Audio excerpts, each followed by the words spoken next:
الرياضي المصرية في محاولة إحراج للزمالك، ولكن الزمالك أكبر من ذلك وسيتمكن من تسجيل إن شاء الله. يعترك الكرة بعملية ممتازة أحمد جعفر، جول جول جول جول جول جول، صاروخ أرض جو من أحمد جعفر، يعني يعبر فيه عن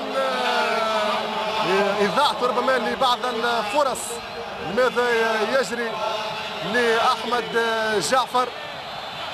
على كل يسجل أولى الأهداف، يسجل أولى الأهداف أحمد جعفر في هذه العملية الأخيرة، يطلب التغيير.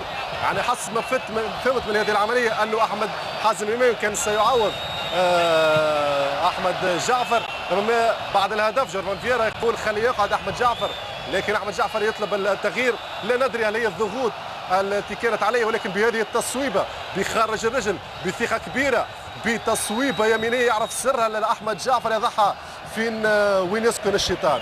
هذا التعبير مجازي، يعني في الزاوية مش 90، خلينا نقول في الزاوية، اختاروا انتم العدد 90 93 اي زاوية تشاؤون لهذه التصويبة اللي اعطت الاسبقية لنادي الزمالك.